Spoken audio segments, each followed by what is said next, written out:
I know you are probably sick to death of hearing about the British Podcast Awards, but this is the last time I'm going to mention it because the British Podcast Awards voting closes on the 16th of July. It actually closes on the 17th, I think, but I think getting your vote in by the 16th is probably better because of time differences. So just to remind you, it is British Podcast Awards season, and it would be really amazing if you could vote for Real Life Ghost Stories in the Listener's Choice Award. You just need to go to www.britishpodcastawards.com/vote, scroll down and type in Real Life Ghost Stories into the search bar. You will then be sent a confirmation email, and in order to make your vote count, you need to click the button in the email. And that's it. It only takes a minute, literally.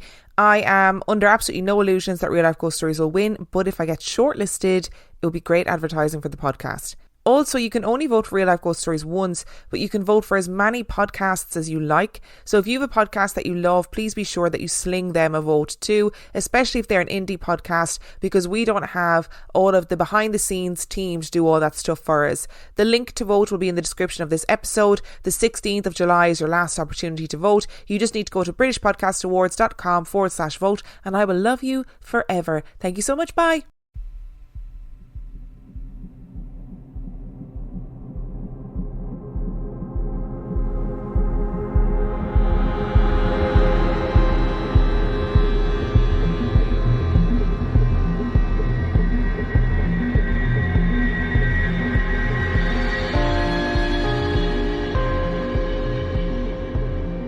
Hello and welcome to mini episode 169 of Real Life Ghost Stories, and I have 7 spooky stories for you today, and the last story comes from February the 8th, 2022, and story number 1 comes from Ryan.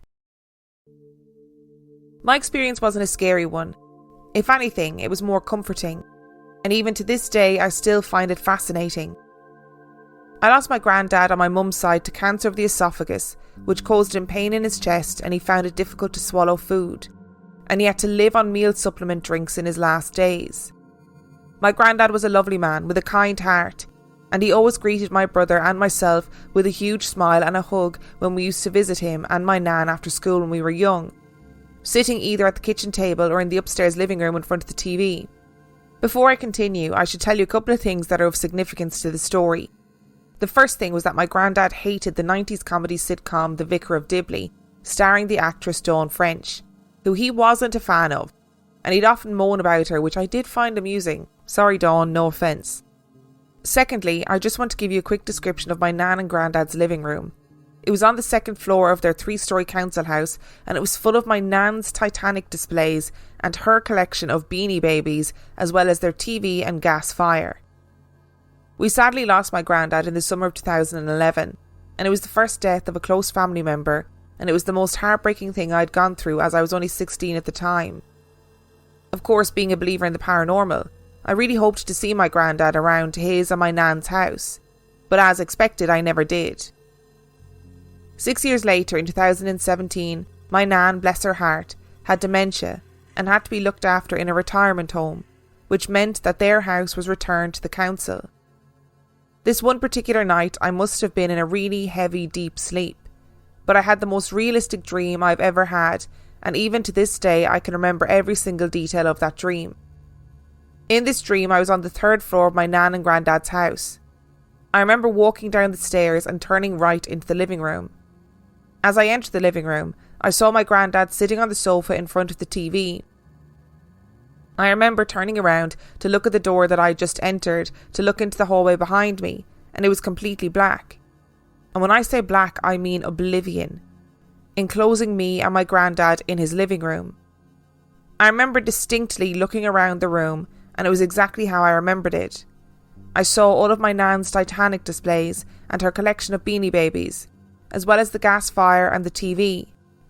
I noticed that the TV was on, which was showing the 90s comedy sitcom The Vicar of Dibley.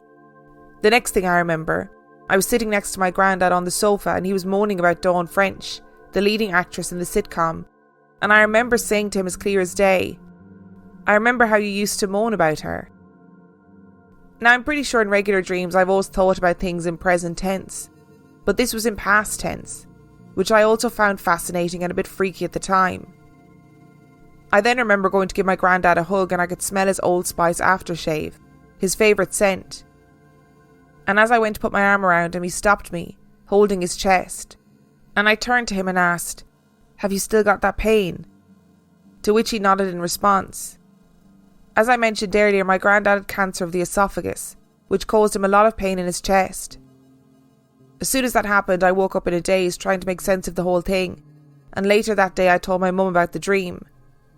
When I told my mum, she said it could have most likely been a visit from my granddad, as she had also experienced a similar dream not long after his passing. That dream will forever stay with me as it gives me comfort knowing that I got to see my granddad again. As for the pain in his chest, I really hope that has ceased and he is now at peace.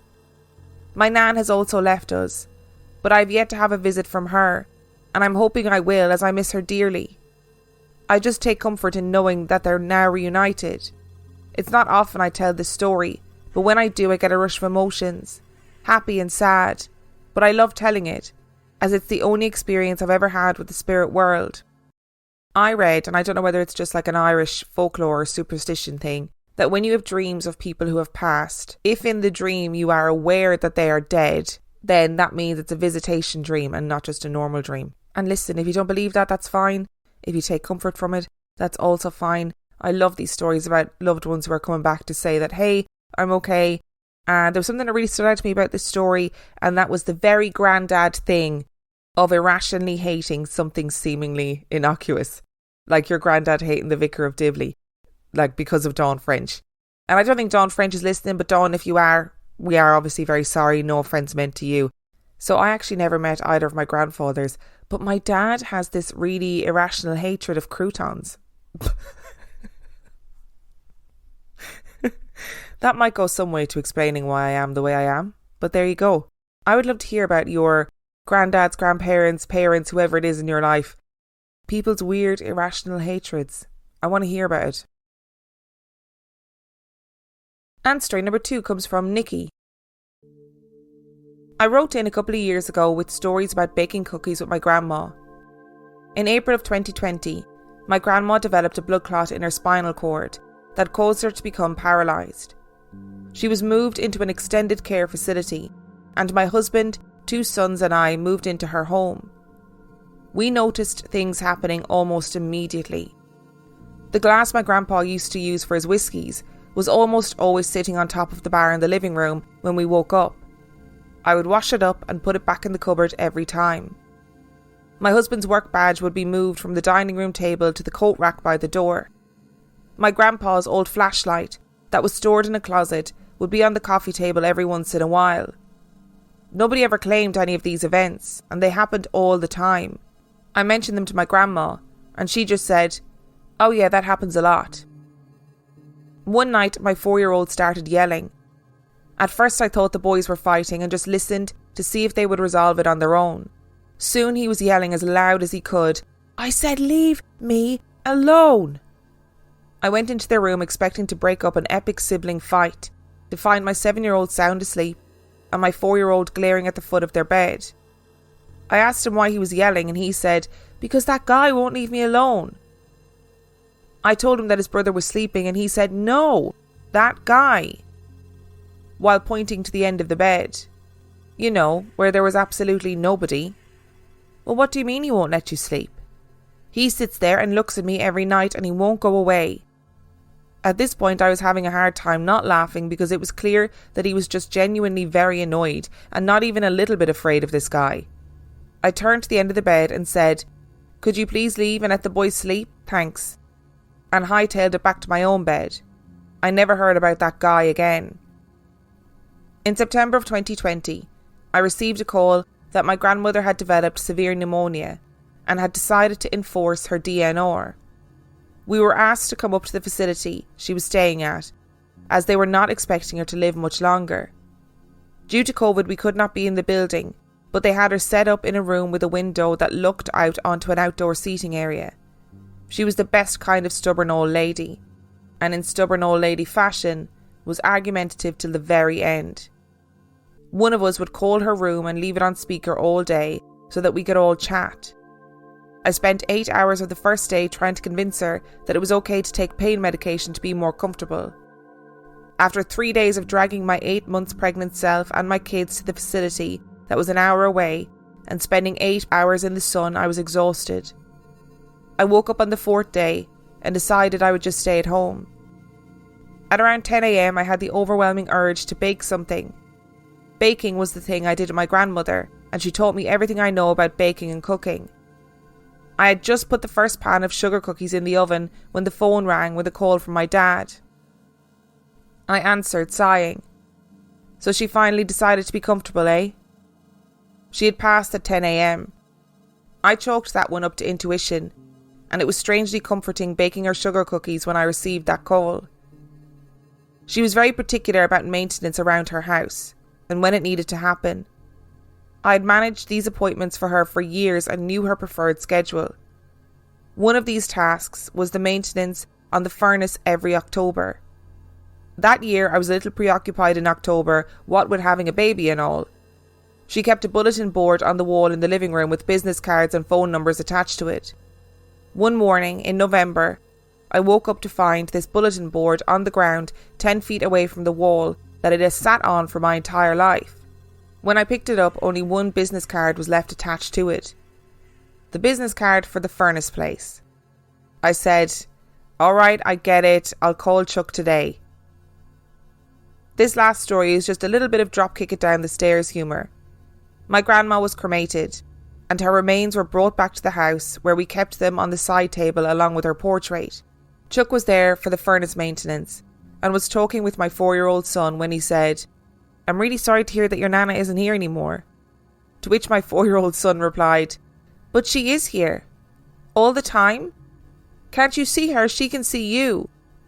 Our appointment was done in record time, and Chuck requested that we pay him later.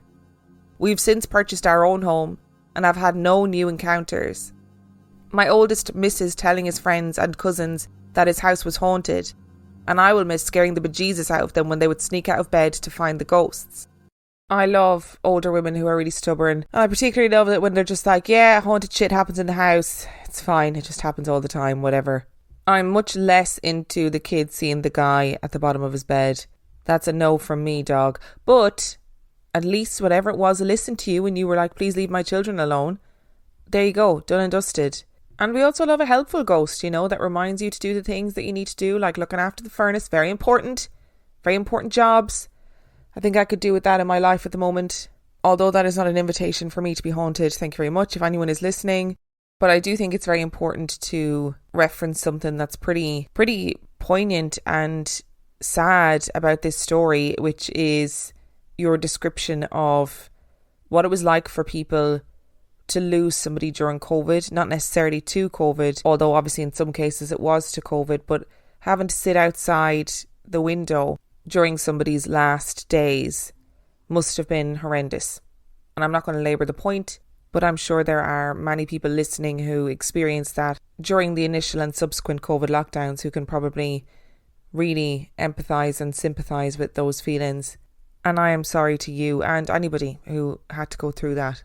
And indeed to those who are still going through it. And story number 3 comes from Verdant Moth. I'm listening to the most recent story where the girl keeps finding money. She finds $10, $20 and $100 bills. What makes this very weird? I literally just woke up and started playing this episode. I always have dreams that are vaguely premonition-ish, but never about me. Like I'll dream about getting a job and then someone else will get a new job. In my dream it was dark and grassy. There was a dirt path and a young handsome gentleman with long dark hair walking in front of me. I never interacted with him. But when I was walking behind him, I randomly found a crumpled $10, a folded $20 and a $100 bill under an arrowhead. I literally thought nothing of this weird dream until I heard the story of the girl finding money. Weird. We love a freaky coincidence around here. Or maybe it's better to call it a serendipitous moment, but I don't know if that really fits with the description or the definition of serendipitous. But I love it. Although, as I said earlier, I don't want to be haunted, but if I am going to be haunted, I'd like for it to be in relation to me finding money randomly. That'd be great. Thank you very much. And story number 4 comes from Melissa. We have a membership at a local community centre. I often go there to swim with or without my kid or take fitness classes. There have been a couple of times where I've been in the locker room changing or using the restroom and heard the toilet next to me flush. Obviously, I assumed someone else came in since these are motion-censored toilets. However, on at least 2 occasions, I was 100% alone in the locker room when this happened. It wasn't just one flush, but multiple flushes. Of course, I ignored my inner scaredy cat and just finished up and left the locker room without external acknowledgement. But I talked to my friends about both of these times to feel less crazy. I recently went swimming with my 6-year-old daughter. We wore our suits there, so there was no need to change before the swim. However, afterwards we went into the locker room to change back into our clothes. As many people know, children equals slow. I was nearly dressed and consistently fussing at her to get dressed since we had somewhere to be. She had more important things to do, like fighting about a shower, looking at her butt in the mirror and making fart sounds. I was getting annoyed, but doing my best to get her moving. She needed to use the toilet, so I finished up as she did. She came back over and we started our banter again, me urging her finding everything else to do except what I asked. As she was twirling around with her shirt over her head, and me low-key hoping a dizzy fall would make her get it together, the toilet flushed. She pulled her shirt down quickly and said, "Hey, I didn't see anyone come in here." I just looked at her. She asked if I saw anyone as the toilet flushed again. She immediately sprinted over to check it out. And she ran back over with a curious face and said, "No one is here. And none of these doors are closed, so why is it flushing?" The toilet flushes again. She looked at me wide-eyed. So, lying, as good parents do, I said, "It's probably just a glitch in the plumbing. Hurry up and get your pants and shoes on so we're not late." She rolled her eyes and sat down on the bench, still pantsless. I'm feeling anxious and ghosty and ready to go, so I fussed at her again.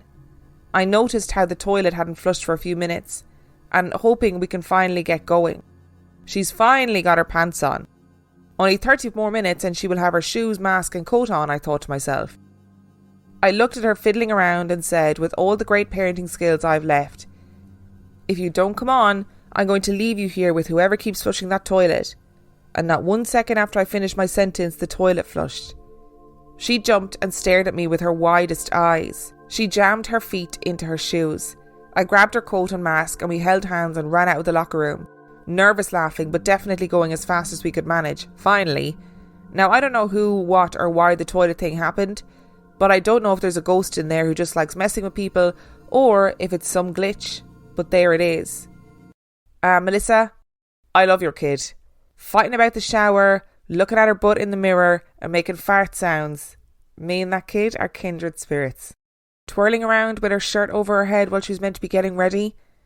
I'm loving her energy a lot.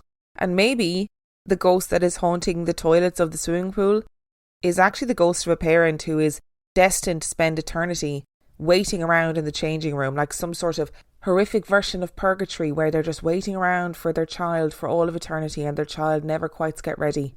So now their only job is to urge children to get ready quicker when parents are reaching the end of their tether. Either that or they have one of those auto flush systems. They used to have in my previous workplace one of those automatic air freshener things that would like just hiss into the air at varying intervals, and used to scare the shit out of me on a regular basis. And story number 5 comes from Destiny.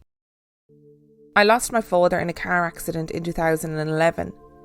After I lost him, I dreamt about him every night for a year. Of course, I just thought it was because I missed him. This went on for months, but one night he didn't appear in my dreams. It felt a little weird, as though he had left for that night. A few weeks later, my aunt was telling me about her brother, my father, saving her from burning her house down. He had appeared in her dreams and told her to wake up, she was in danger. My aunt woke up to the smell of smoke. She went downstairs to find a box had gotten too close to the pellet stove and almost caught on fire. After hearing this story, I went to sleep that night and thanked my dad. I don't remember all the dreams I had with my dad, but this one I won't forget. He smiled at me and said, I had to look out for the family one last time.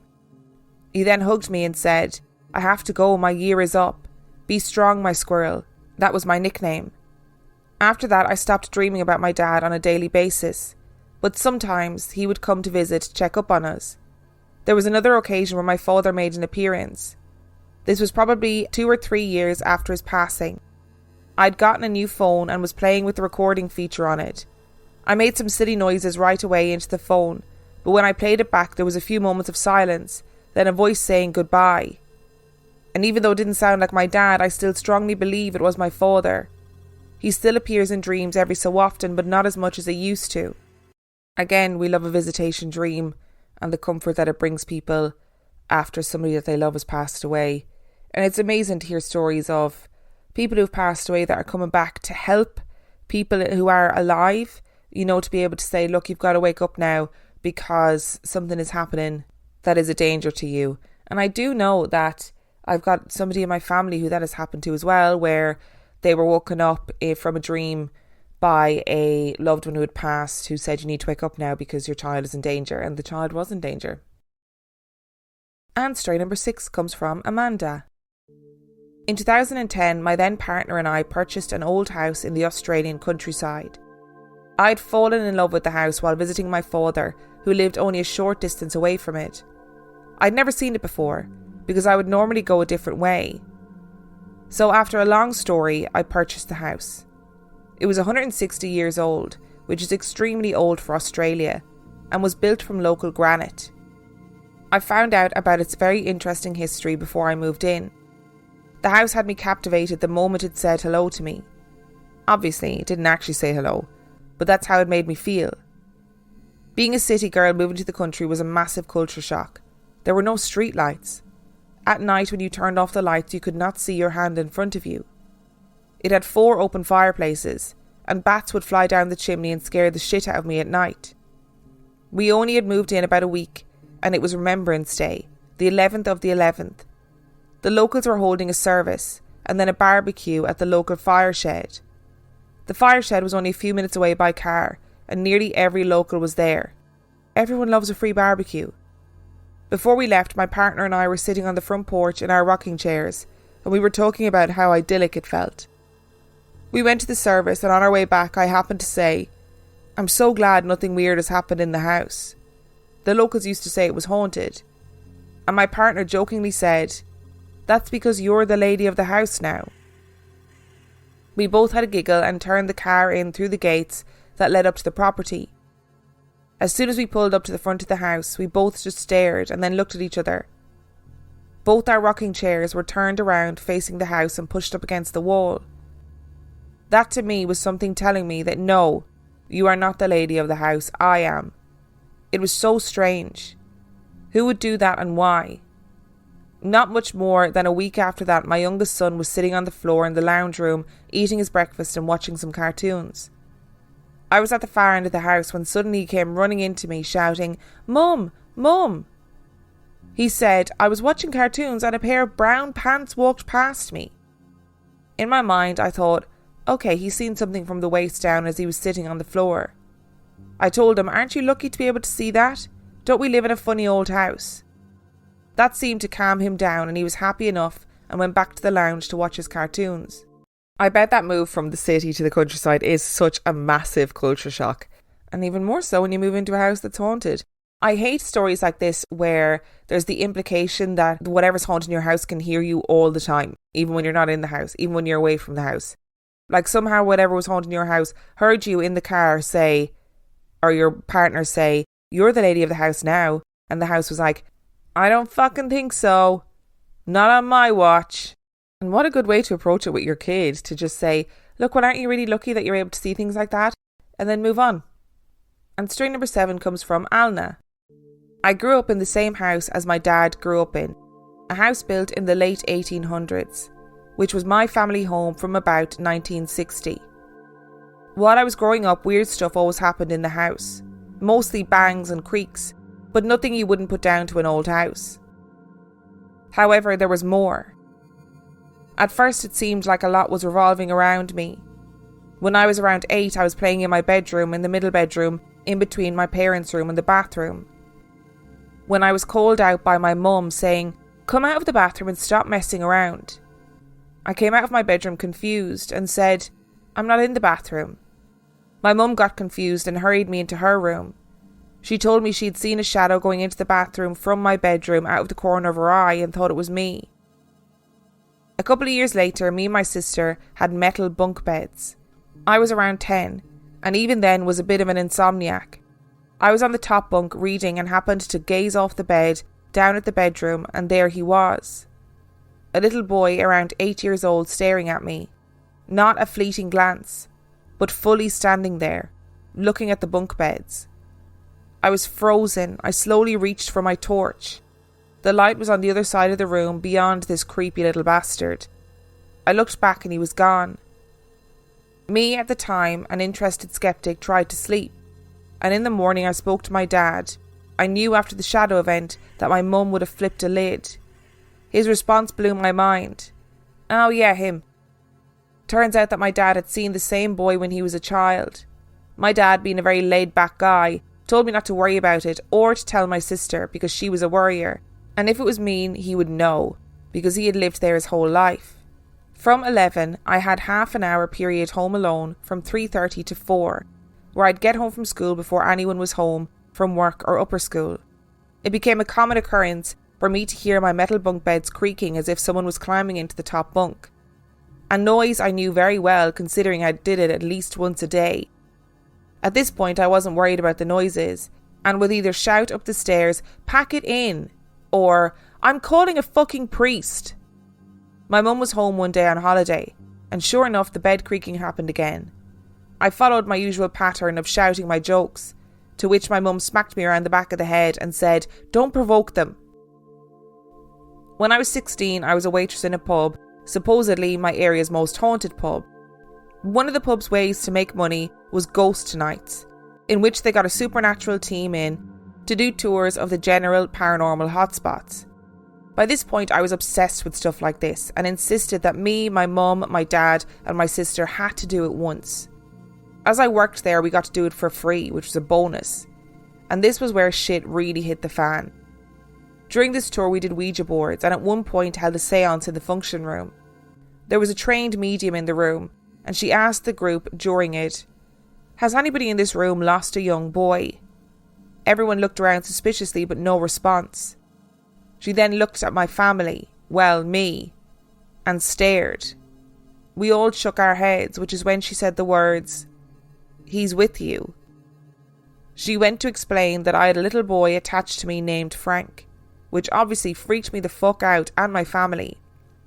We continued as usual, and my dad, the legend, just told me at least I had a friend now. Classic English dad humour. But then the final straw hit. I was knitting in bed. The room was all mine now, and I had my back to the wall looking out into the room. I was a messy kid and my wardrobe was overflowing in a jar. Biggest fuck up ever.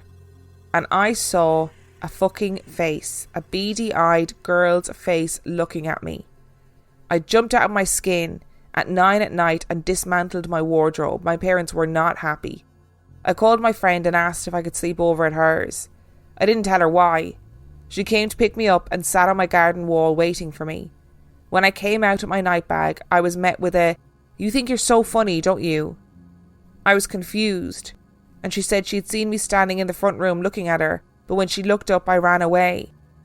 I felt sick. I'd gone straight from my room to the door, and that front room was my parents' room to watch films and escape the kids, so it was always locked. I explained this, and I have never left my house quicker. After this, I was freaked out and did some digging at the library, accessing historical records to see if I could find anything, and fuck me did I. It turns out in 1911 there was a murder on my street. The paper clipping was old and wasn't hugely specific. However, it had been a murder of a whole family. A mum, a dad, a little boy, a little girl and a baby. This was the point that I felt the most sick I've ever felt in my life. I was going through the names of the family. The little girl was called Elizabeth, and the little boy, you guessed it, was called fucking Frank. Frank Jr. to be specific. But the dots connected in my head and I ran out of the library. My dad picked me up and I told him what I had found. It became a family story. All guests were told if they were brave enough to hear it. But I know Frank will be with me forever, even though I've now moved into my own home. I never know whether it's a good thing or not to get that validation, you know. This psychic, this medium, whatever they were, told you you've got a little boy attached to you called Frank. You've seen a little boy in the house. Your dad's seen a little boy in the house growing up. And then you go to the library and you find out a little boy called Frank actually died on the premises. I don't know if that validation makes things better or worse. I don't know if I'd want to know. I think I just would like to kind of spend my time thinking it's just my imagination. It's okay. It's not real. It's not a big deal. I also like to think that Frank was just insanely jealous of your bunk beds. I never had bunk beds as a kid, and I was always insanely jealous of people who did have bunk beds because I thought they were literally the coolest thing in the world. So maybe that's why Frank was hanging around. He was obsessed with your bunk beds, and that's why you kept hearing him climbing into the bunk beds. Because anytime you weren't there, he was like, I'm going to get in those bunk beds and pretend they're mine. Because, bunk beds are just inherently cool. Thank you so much for listening to today's episode. Thank you to Ryan, Nikki, Verdant, Moth, Melissa, Destiny, Amanda and Alna for sending in your stories. Remember, the last story came from February the 8th, 2022. Don't forget, this is your last chance to vote in the British Podcast Awards Listener's Choice Award. You just go to britishpodcastawards.com/vote. And you can cast your vote for Real Life Ghost Stories if you so desire. Don't forget to vote for any other indie podcast that you listen to because it's really good recognition for them. If you want to find out anything more about Real Life Ghost Stories podcast, you can do so by checking out reallifeghoststoriespodcast.com. You can also get access to heaps of extra content on patreon.com/Real Life Ghost Stories, where for $5 a month or $2 a month, you get access to heaps of extra content and every single main and mini episode completely ad-free. And on that note, I shall see you next time.